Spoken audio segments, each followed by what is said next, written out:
All right, so in this tutorial for Canvas, we're going to cover creating an exam, grading scheme for the class, time limits on the exam, individualizing the exam too if somebody needs individual time difference than everybody else. So it'll be pretty quick and pretty simple. So I'm here on my primary Canvas page.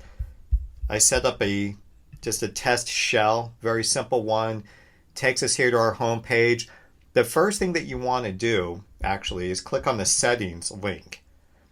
And when you click on the settings link under course details, you'll notice right here there's enable course grading scheme.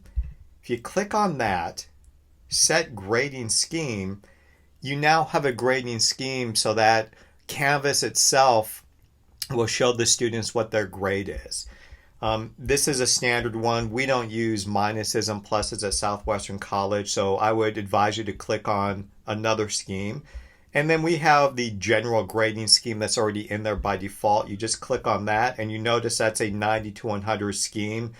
You can use this or you can edit your own. If you wanted to use this, you would just say use this grading scheme and then you're good to go.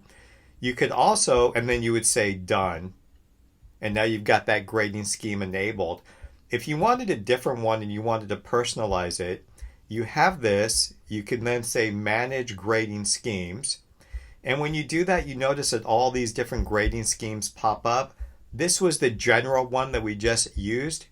You can click on, well, you can't click on that. You got to add a new grading scheme. And when you do that, you can go through the whole process. So this would be test grading scheme.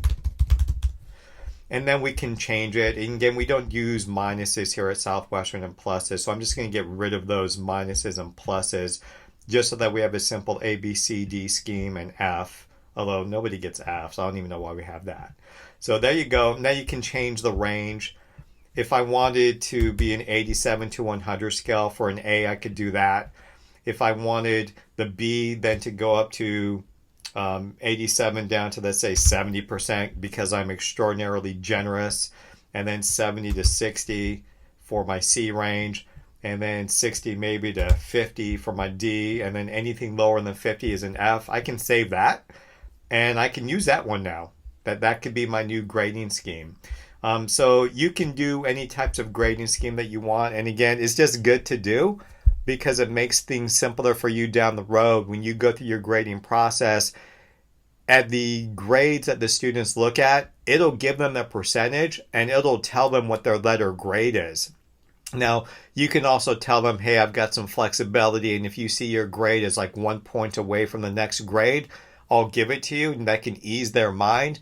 But again, it's a really good way for you to sort of circumvent a lot of emails about what is my grade, because it'll post right away. It'll tell them if they got an A, B, C, D, F, or whatever the case may be. Okay, so let's go back to why we're here, which is the exams. If you've got a blank shell like this, you're actually going to want to click on assignments. And you'll notice that in a blank shell, the only thing that pops up in a grading group is assignments. So click on group. Now we're going to name our next group. You can call it quiz, test, whatever you want. So let's say test. We'll go exam. How about that? We click on that, and now we have a shell for exams.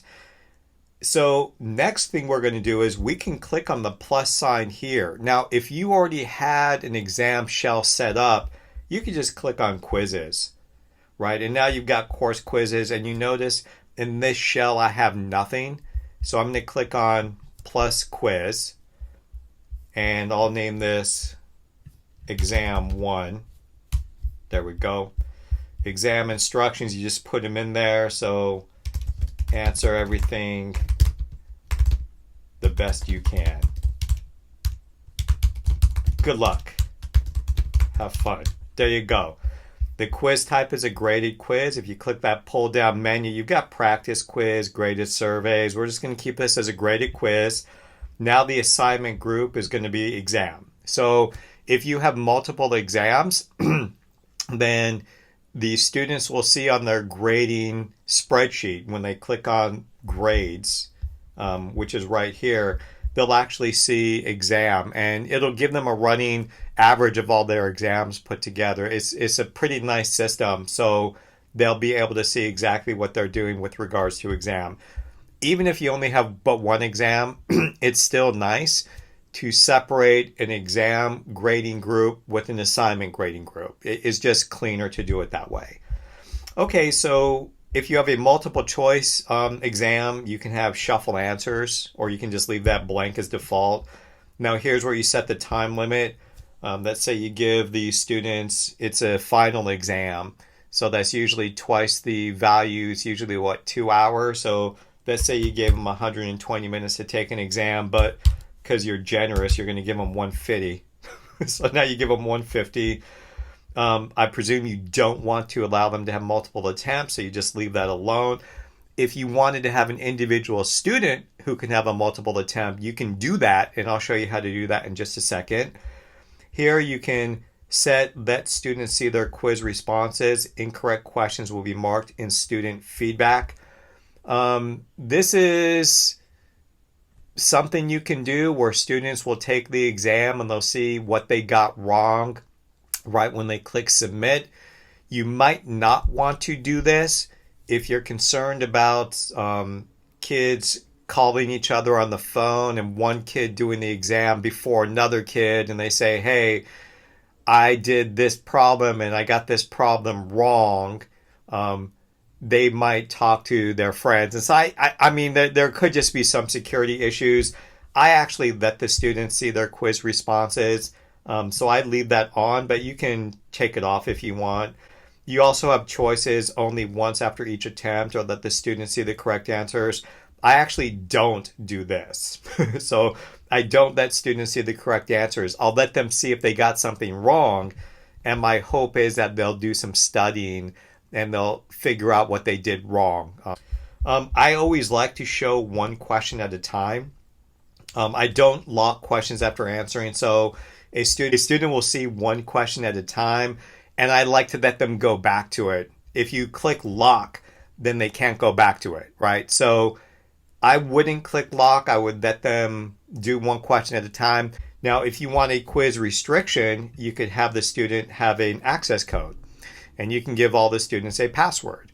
That's one thing to do. I've never ever used this feature for quiz restriction, but it's something that you can have if you really are concerned about other people outside of your class accessing the exam for whatever reason. So now you've got your availability from and until and your due date. So let's say that we have this exam and we're making it available on Monday the 27th. Right now it defaults to midnight. I'll say maybe 1 p.m. So I'm making the exam available at 1 p.m.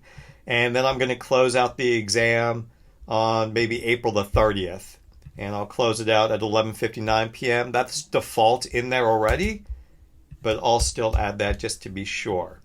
So now the exam is available from the 27th to the 30th. It'll open the 27th at 1 p.m. all by itself now, and it'll close on April 30th at 11:59 p.m.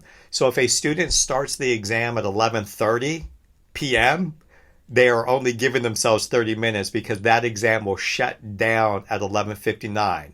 So you have to be very sure to tell your students, hey, this thing's shutting down at 11:59, and if I'm giving you 150 minutes to take the exam and you're cutting it to the very end, then you better minus 150 minutes from 11:59 p.m., right?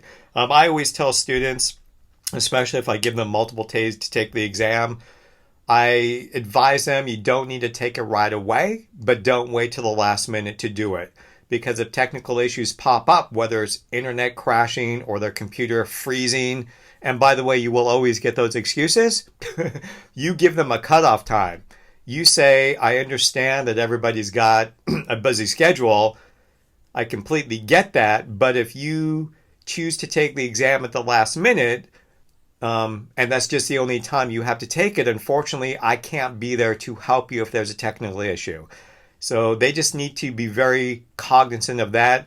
I can guarantee you that the majority of students will end up taking the exam at the end because they're procrastinating a little bit versus them having work-related issues. It happens every now and again, the work-related issues, but I wouldn't necessarily believe everything you hear. Okay, You can give a due date. For me, the due date typically matches when the exam closes. I like to keep those things consistent. And so there you go. So I've got a due date, available from, and until. I'll save this. And now I've got the shell for the quiz. So now what I'll do is click edit. And now I'll click questions. And now I can add a new question. So I'll add one. And this question can have any variety of scheme to it. Multiple choice is default, but you can make it true, false, fill in the blank, fill in multiple blanks, multiple answers, matching, etc., etc. I would just advise you to experiment with all of them if you're after that. I can tell you that if you want to save yourself a little bit of time, multiple choice is a good way to go. You would think that multiple choice would be easier for students, but it's not. Oftentimes, if they have the short answer or the essay, they'll look up things and they'll copy paste into the shell. You'll be able to tell for the most part, but sometimes it's a bit tricky. With multiple choice, it's like, okay, if you guess, you guess. But by and large, you can really see separation of students who know stuff and don't know curiously with the multiple choice. And the good thing with multiple choice is it grades it for you. You can set the points to whatever you want, so I'll just leave it at 1. So here's my question. What color is the sky, right? So by default, I have 1, 2, 3, 4 choices. I can add another one if I want, or I could take one away if I want. So adding, or if I scroll over, taken away, right? I'll say blue. Well, actually, let's go gray, purple, yellow, blue. I need to make now the I need to make the question less ambiguous. What color is the sky on a nice, clear, sunny day? All right, that gets rid of gray and purple and yellow. So now we know that the answer is blue, so I'm going to come here and just click on blue. That's it. Update question. It's there. Now I can add a new one, and I can keep going and going and going. Let's assume I'm done, so I'm going to click save. So here's the exam. You can click on preview if you want. And here's my one question that you can see. If I had 2 questions, then they don't show up on the same page. I'd have to click on the next arrow to get to the next question, or backward. Maybe I should have done a second question, but you get the point. It's not difficult. You can see you've got your running clock here as well. So now what I'm going to do, and by the way, this is what students will see. So they're going through it. They can click submit quiz. I'm going to go back and keep editing this quiz now. And let's actually just presume I'm done. So I'll just say save. We're saved out again. We're good. We're done. So I've got the quiz. It's right here in my list of quizzes. There's the exam. It's not published yet. In order to publish it, I'm going to click on this, and that's going to publish the exam. So now it's going to be made available for students on April 27th, right? I need to put the exam, though, in the module so that it's actually accessible via a module. Now you can set it up where students have to click on quizzes. That's fine. But if you put it in a module, that works pretty well too. So all I'm going to click, I clicked on the modules link. Now I'm going to click on plus module, and we'll call this module finals week module, right? We won't lock it. We'll just add it. There it is. I'll publish it. Now I'm going to press plus to add something to it. I'm going to add an exam. So you can actually do it this way by clicking on exam, or you can just use the pull down menu, click on quiz, and there it is right there. There's exam 1. So I'm going to click on exam 1 and add item. And that's it. So if I go to home, I'm on the home. Well, looks like my home page is set up to modules. So let me go to assignments. So there's no announcements here. There's no announcements here, but let's say I go to modules.